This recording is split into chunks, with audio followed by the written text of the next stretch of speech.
오늘의 말씀 마태복음 18장 1절부터 9절 말씀. 하나님 아버지, 금요일 아침도 주님의 은혜를 사모함으로 주님 앞에 나왔습니다. 이 시간에도 우리 모두에게 말씀을 통해 하나님의 음성을 들려주옵소서. 예수님의 이름으로 기도합나이다. 아멘. 할렐루야. 성교회 성도 여러분, 오늘도 하나님의 은혜와 평강이 가득한 하루가 되시길 축복합니다. 오늘 우리에게 주시는 하나님의 말씀은 마태복음 18장 1절에서 9절 말씀입니다. 제자들은 이제 예수님이 왕으로 다스릴 나라가 곧 세워지리라 생각해 자리를 놓고 논쟁하기 시작합니다. 그 나라가 가까이 온 것은 맞지만 그들이 생각하는 나라가 아니었습니다. 아직 그들은 그 나라가 어떤 나라인지 어떻게 들어갈 수 있는지조차 이해하지 못하고 있었습니다. 1절, 그때 제자들이 예수께 나와 이르되 천국에서는 누가 크니이까? 본문에는 그저 단순하게 질문한 것으로 기록되어 있지만 마가복음과 누가복음 등 다른 복음서를 보면 그들 사이에 큰 다툼이 있었음을 알 수 있습니다.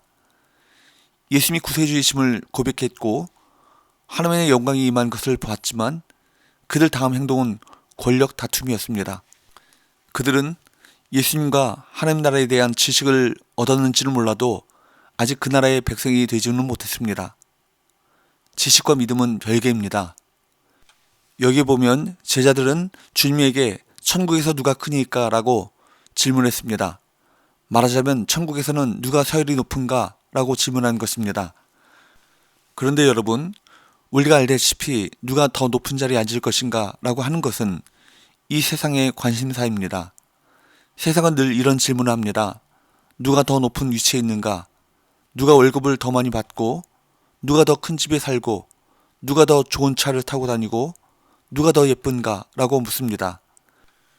이런 질문들은 다 세속적인 것이요, 타락한 인간들의 관심사입니다.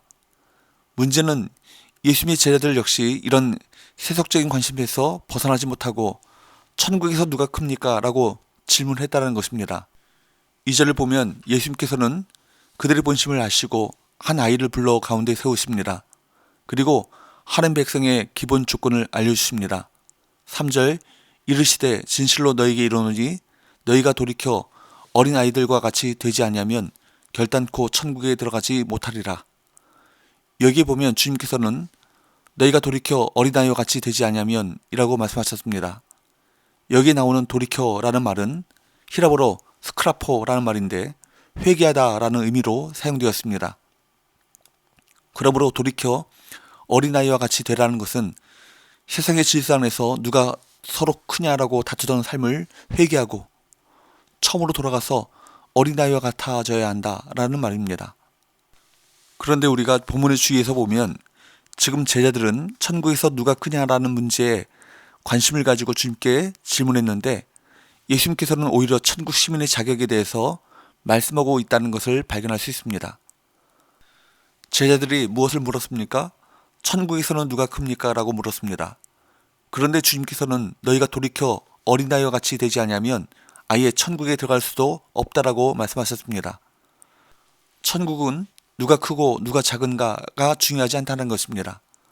중요한 것은 돌이켜서 어린아이와 같이 되는 것입니다. 누가 크냐를 묻는 것 가지고는 천국에 들어갈 수 없습니다. 여러분, 누가 천국에 들어갈 수 있습니까? 누가 천국의 시민이 될 수 있습니까? 돌이켜 회개한 사람입니다. 세상의 질서, 세속적인 가치관을 버리고 어린아이와 같이 된 사람이 바로 천국 백성이 될 수 있습니다. 그렇기 때문에 어린아이 같이 되라 라고 하신 말씀은 분명합니다. 4절, 그러므로 누구든지 이 어린아이 같이 자기를 낮추는 사람이 천국에서 큰 자니라. 그렇습니다.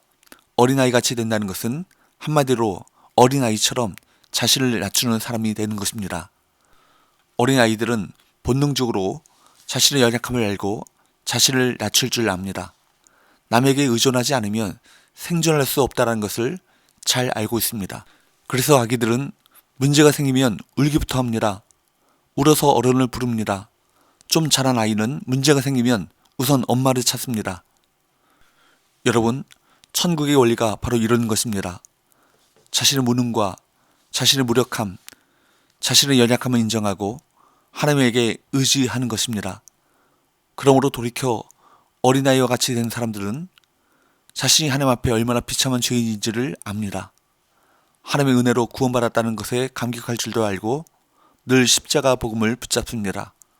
그리고 하나님의 도움 없이는 결코 살 수 없다는 것을 인정하고 겸손하게 기도하며 주님을 의지하게 됩니다. 이것이 바로 천국에 속한 사람의 자세인 것입니다. 그러므로 우리가 하나님 나라 백성이 되었다는 분명한 증거는 무엇일까요? 어린아이와 같이 자신을 낮추고 겸손히 주님을 의지하는 것입니다. 이러한 증거가 우리에게 넘쳐야 합니다.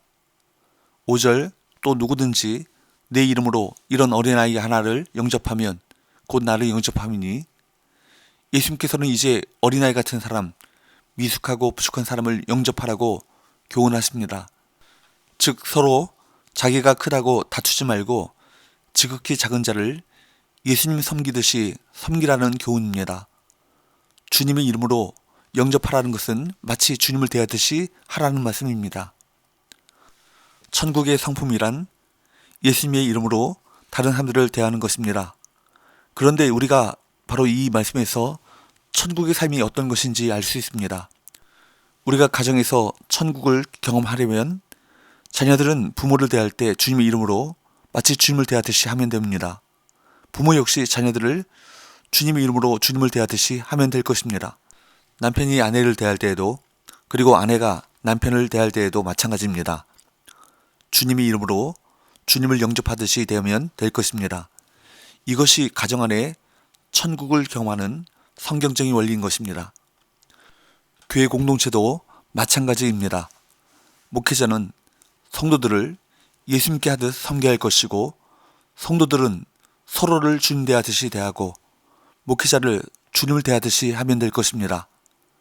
그렇다면 가정에서 교회에서 천국을 경험하지 않겠습니까? 이제 천국 백성의 세 번째 모습이 등장합니다.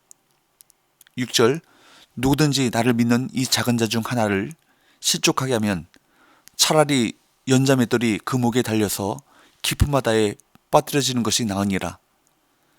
작은 자, 부족하고 연약한 자를 실족하게 만들지 않는 것입니다.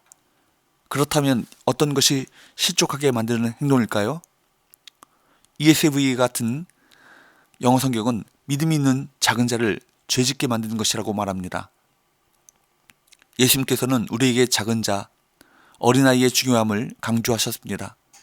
그들이 죄에 빠지지 않도록 악한 자들에게 피해를 입지 않도록 보호하는 것이 천국 백성인 우리에게 주어진 사명인 것입니다. 이제 예수님께서는 초점을 넓혀 모든 신자에게 영생을 위해 필요한 것들을 말씀하십니다. 8절 9절 만일 내 손이나 내 발이 너를 범죄하게 하거든 찍어내버리라. 장애인이나 다리 저는 자로 영생에 들어가는 것이 두 손과 두 발을 가지고 영원한 불에 던져지는 것보다 나으니라. 만일 내 눈이 너를 범죄하게 하거든 빼어내버리라.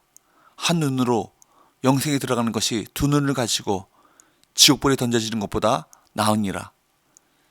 그것은 한마디로 어떤 대가를 치르더라도 지옥의 형벌을 피해야 한다는 것입니다. 여기서 그 대가로 제시되는 손과 발과 눈은 우리가 죄를 범하는 데 이용되는 도구입니다.